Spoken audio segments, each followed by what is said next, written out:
Hi everyone, it's Mary. So today I want to share with you a couple things that I do to create dividers for my project life and also inserts for my Filofax using the chopping mats that you get at your local dollar store. This one here is a 12 by 15 inch sheet that I got for $1.50 at my local dollar store, and it's a great plastic sheet that you can use as inserts. Like this one here I got from my day planner binder years ago, and I love these because I use them as a surface to write on my planning sheets, because a lot of times you'll have different things like post-it notes and stickers that may cause bumps. So if you have this insert in here, it creates a nice smooth surface for your planner. And these sheets are very easy to hole punch and to cut up using your Fisker cutter. So I'll show you how to do that.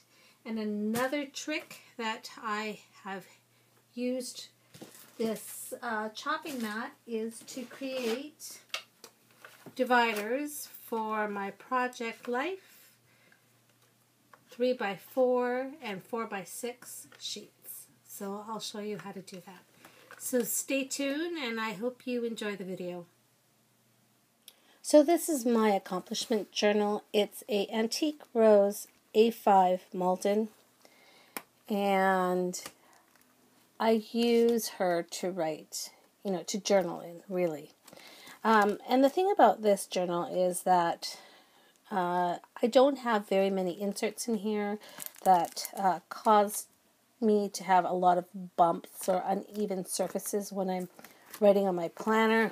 But I still thought it would be a great idea to add the inserts, the plastic inserts in the front and in the back, to be able to just to have that extra insurance of having a smooth surface to write in. So I am going to create inserts. I measured the flyleaf and the width is just under 6 inches. It's about a quarter or maybe even an 1/8 inch shorter than 6 inches. And then the height is 8 1/4. So I am going to cut my divider for this chopping mat to that measurement using this Fisker cutter. Now you know that there's a little hole there, so you have to be aware of that. And this has a ruler here, so I'm going to cut it right there. So I want to make sure it's all aligned. And all you do is you just run your blade back and forth until it comes apart. Now this blade of mine is not very sharp because I've used it to cut this mat already, so it's getting quite dull. And so that's 6 inches in width, and now I need 8 inches, or just over 8 inches in height. So here we go.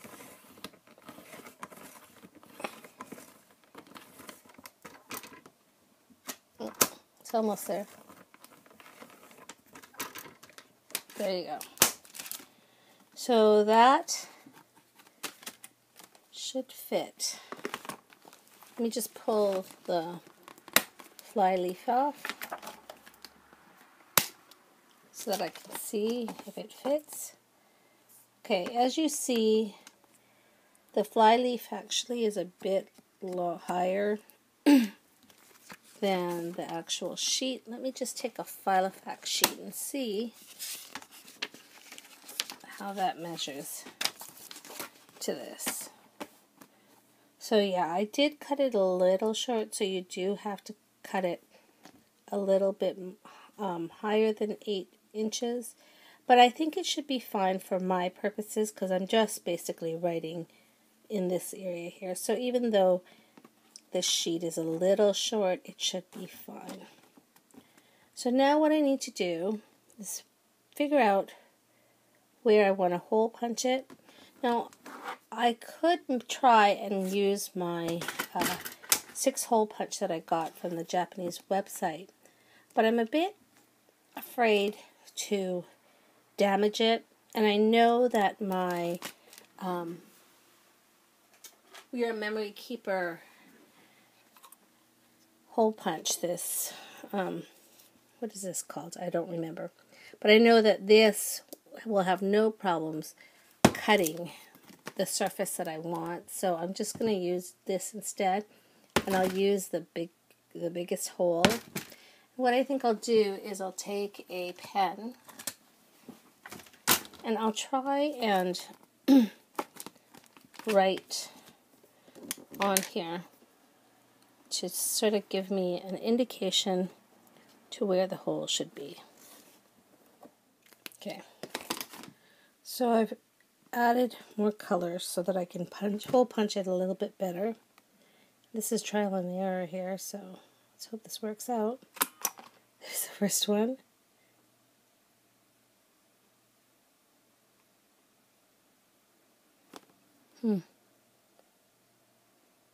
Probably be advisable to use a darker color next time.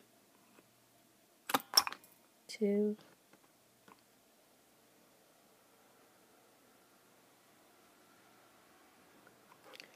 Oh, I'm having a hard time seeing with that. 3. This is gonna not be pretty, I think. 1.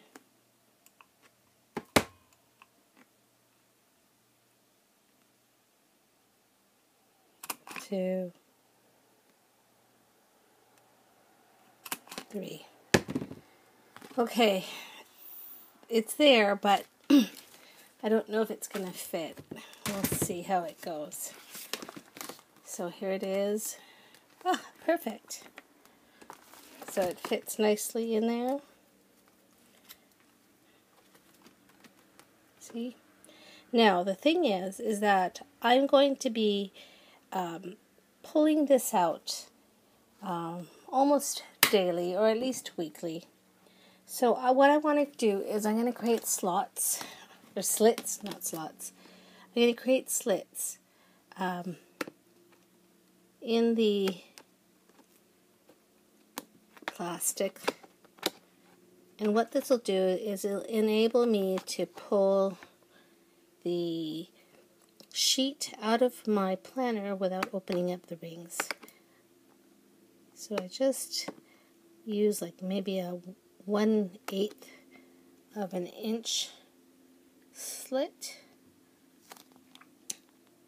and what that'll do is just it'll help me pull out these dividers without opening up the rings, like I said. Okay, there you go. So you see in here it just fits in. Just going to press it through, and voila. Now you've got a nice surface to write on.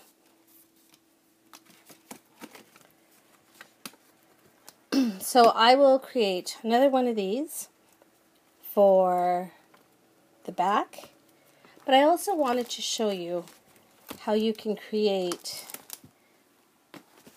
dividers using, again, this chopping mat for this Project Life.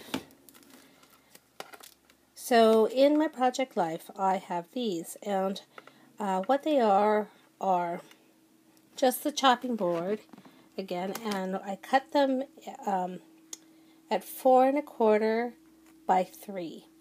And what I did was I took a 1/4 inch off, but I left a notch so that I'd have a tab for each section of my Project Life container.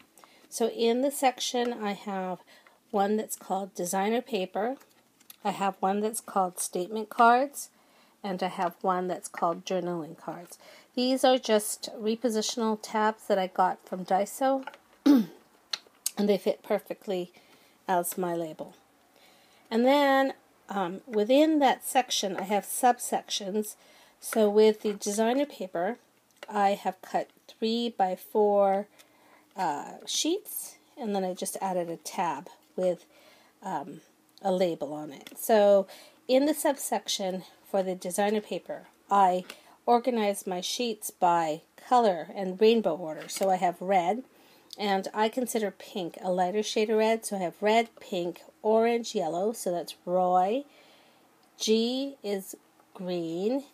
Biv is blue, indigo, and violet. So I have blue, I have indigo, and I have violet.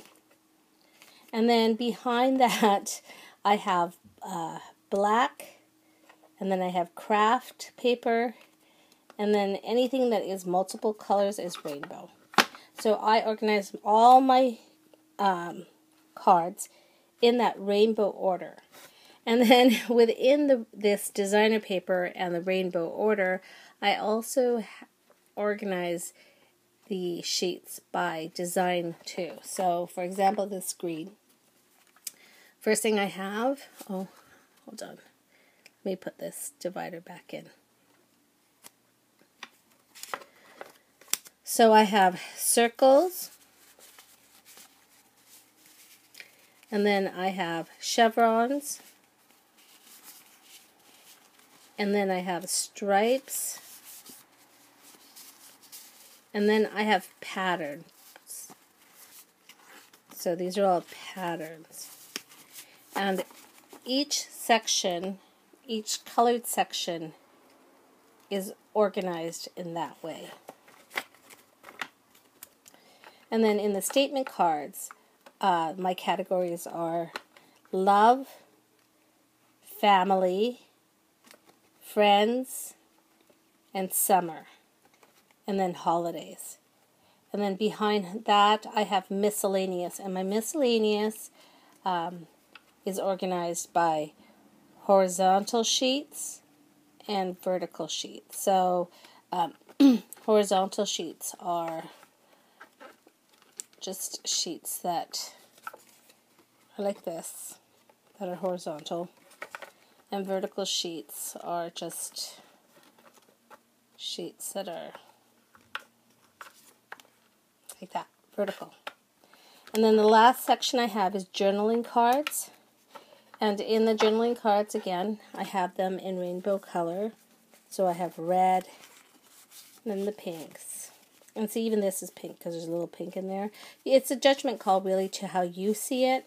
And there's no right or wrong. It's how you think and how you process your layouts. And I do it by color, so that's how I do it. Like this one here has a green and pink, but I chose to put it in the green section. So then green, and then, see, this one has a bit of green, but I put it in the green. Then there's blue, and there's indigo, which is like a dark blue, purpley color.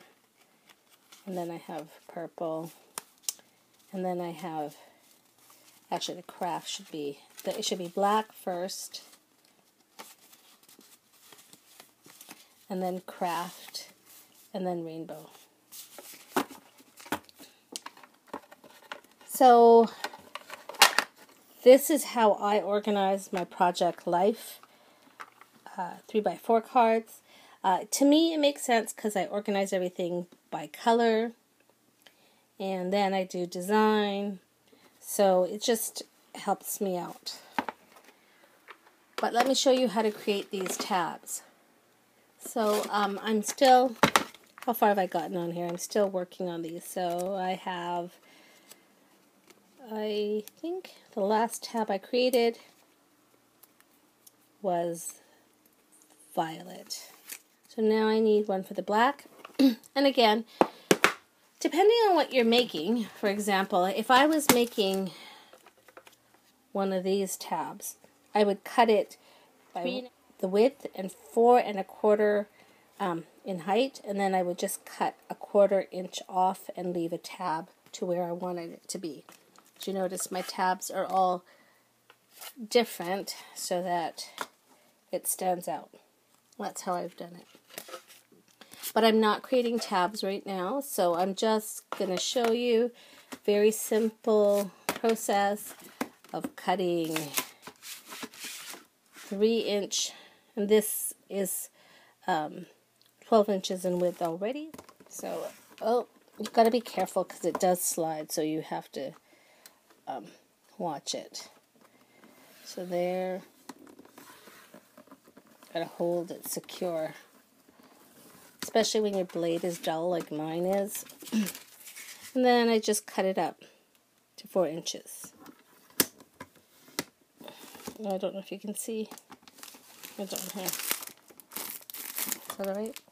4 inches. There you go. And that fits. I think the next one is black. So right now I had it on this sheet. So I'll just take that off and I will put it on. I also decided that I was going to divide the journaling cards by vertical and horizontal, and so my horizontal are in the back and my vertical are in the front, because I tend to use the vertical more in my project life layouts than I do the horizontal 3x4s. And unfortunately I actually ran out of pink tabs, these arrow tabs, so I'm having to use a blue one at the end. But that is how I organize my Project Life 3x4 cards. These are the post-it note arrows that I've been using as tabs. But that's how easy it is. I love these little chopping mats for $1.50. You probably can find it cheaper at your dollar store, but they're handy, they're easy to cut up, and they're nice and sturdy. I hope you guys found that to be helpful, and let me know if you guys use it. And if you do use the idea, I would love it if you let me know in your videos that you got the idea from me. Well, there you go. Those are my ideas using the chopping mats that you get at your dollar store. I hope you found my ideas helpful. I hope you guys try it out and see if you like them. Let me know if you do. Take care. Bye-bye.